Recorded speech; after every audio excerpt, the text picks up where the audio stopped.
ಹೇಮಾವತಿ ನಾಲಾ ಅಭಿವೃದ್ಧಿ ಸಂಬಂಧ ಚಿಕ್ಕನಾಯಕನಹಳ್ಳಿಯಲ್ಲಿ ಮಹತ್ವದ ಸಭೆ.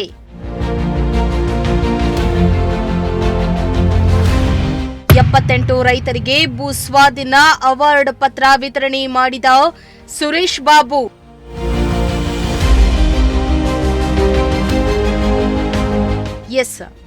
ಚಿಕ್ಕನಾಯಕನಹಳ್ಳಿಯ ತೀನಂಶ್ರೀ ಭವನದಲ್ಲಿ ಶಾಸಕ ಸಿಬಿ ಸುರೇಶ್ ಬಾಬು ಅಧ್ಯಕ್ಷತೆಯಲ್ಲಿ ಹೇಮಾವತಿ ನಾಲಾ ಅಭಿವೃದ್ಧಿ ಹಾಗೂ ನೀರು ಹಂಚಿಕೆ ಕುರಿತು ಮಹತ್ವದ ಸಭೆಯನ್ನ ನಡೆಸಲಾಯಿತು.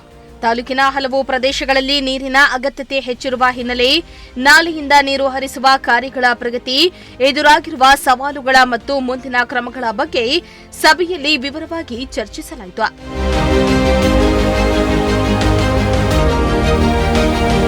ಇನ್ನು ಈ ಸಭೆಯಲ್ಲಿ ಚಿಕ್ಕನಾಯಕನಹಳ್ಳಿ, ಕಂದಿಕೆರೆ ಮತ್ತು ನವಿಲೆ ಕೆರೆಗಳಿಗೆ ಮುಂದಿನ ದಿನಗಳಲ್ಲಿ ನೀರನ್ನ ಹರಿಸುವ ಯೋಜನೆಯ ಬಗ್ಗೆ ಅಧಿಕಾರಿಗಳು ಪ್ರಸ್ತುತಿಗೆ ನೀಡಿದ್ರು. ಯೋಜನೆ ಜಾರಿಗೆ ಅಗತ್ಯವಿರುವ ಭೂಸ್ವಾಧೀನ ಪ್ರಕ್ರಿಯೆಯ ಭಾಗವಾಗಿ 78 ರೈತರಿಗೆ ಅವಾರ್ಡ್ ಪತ್ರಗಳು ಸಿದ್ಧಗೊಂಡಿದ್ದು, ಅವುಗಳಲ್ಲಿ ದಬ್ಬೆಘಟ್ಟ ಗ್ರಾಮದ ಕೆಲವರಿಗೆ ಶಾಸಕ ಸುರೇಶ್ ಬಾಬು ಸಾಂಕೇತಿಕವಾಗಿ ಪತ್ರಗಳನ್ನು ವಿತರಿಸಿದ್ರು.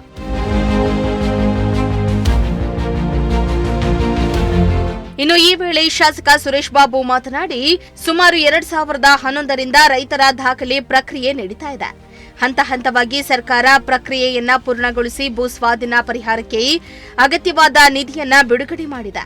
ಇನ್ನು ರೈತರ ಪರಿಹಾರವಾದ ಮೊತ್ತವನ್ನ ಪಡೆದು ಅಭಿವೃದ್ಧಿ ಕಾರ್ಯಕ್ಕೆ ಸಹಕಾರ ನೀಡಬೇಕೆಂದು ಶಾಸಕರು ಮನವಿಯನ್ನ ಮಾಡಿದ್ರು. ಅಲ್ಲದೆ ಕಂದಿಕೆರೆ, ನವಿಲೆ ಕೆರೆಗೆ ನೀರು ಹರಿಯುವ ದಿನಗಳು ದೂರದಲ್ಲಿಲ್ಲ. ರೈತರ ಸಹಕಾರವೇ ಈ ಯೋಜನೆಯ ಬಲ ಎಂದಿದ್ದಾರೆ. ನೀವು ಎಲ್ಲರೂ ನಿಮ್ಮ ದಾಖಲೆಗಳು ಕೊಡಿ, ಎಷ್ಟು ಬೇಗ ಕೊಡ್ತೀರೋ ಅಷ್ಟು ಬೇಗ ದುಡ್ಡು ಹಾಕ್ಸ್ಕೊಡ್ತೀವಿ. ಏನಣ್ಣ, ಅವಾರ್ಡ್ ಸ್ವೀಕರಿಸಿದವರು ದಾಖಲೆಗಳನ್ನ ನೀವು ಎಷ್ಟು ಬೇಗ ಆಗುತ್ತೆ ಕೊಟ್ರೆ ಇಮಿಡಿಯೇಟ್ ನಿಮ್ಗೆ ದುಡ್ಡನ್ನ ಹಾಕ್ಸ್ಕೊಡ್ತೀವಿ. 4 ಕೋಟಿ ಚಿಲ್ಲರೆ ಬೇಕು ಇಷ್ಟು ಜನಕ್ಕೀಗ. ನಿಮ್ಗೆ ಅವಾರ್ಡ್ದಾರರು ಒಂಚೂರು ಕೇಳಿಸ್ಕೊಳ್ಳಿ, ಕಂದಾಯ ಇಲಾಖೆಯಲ್ಲಿ ಯಾವ್ದಾದ್ರು ದಾಖಲೆ ಬೇಕು ಅಂದ್ರೆ ಇಲ್ಲಿ ಇವಾಗ್ಲೂ ಹೇಳಿಬೇಕಾದ್ರೆ ತಹಸೀಲ್ದಾರ್ ಯಾವ ಟೈಮಲ್ಲಾಗಲಿ ನೀವು ಹೇಳಿದ್ಕೆ ಇಮಿಡಿಯೇಟ್ ದಾಖಲೆಗಳು ಕೊಡ್ತಾರೆ. ನಿಮ್ಗೆಲ್ಲೂ ಅಡ್ಡಿ ಆಗೋದು ನೋಡ್ಕೊತೀವಿ.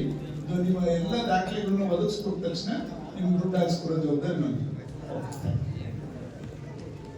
ಇನ್ನು ಈ ವೇಳೆ ತಾಲೂಕು ದಂಡಾಧಿಕಾರಿಗಳು, ಹೇಮಾವತಿ ನಾಲಾ ಇಲಾಖೆಯ ಹಿರಿಯ ಇಂಜಿನಿಯರ್ಗಳು, ಸ್ಥಳೀಯ ರೈತ ನಾಯಕರು ಸೇರಿದಂತೆ ನೂರಾರು ರೈತರು ಹಾಜರಿದ್ದರು. ಚೇತನ್ ಜಾನಕಲ್, ಪ್ರಜಾಶಕ್ತಿ ಟಿವಿ, ಚಿಕ್ಕನಾಯಕನಹಳ್ಳಿ.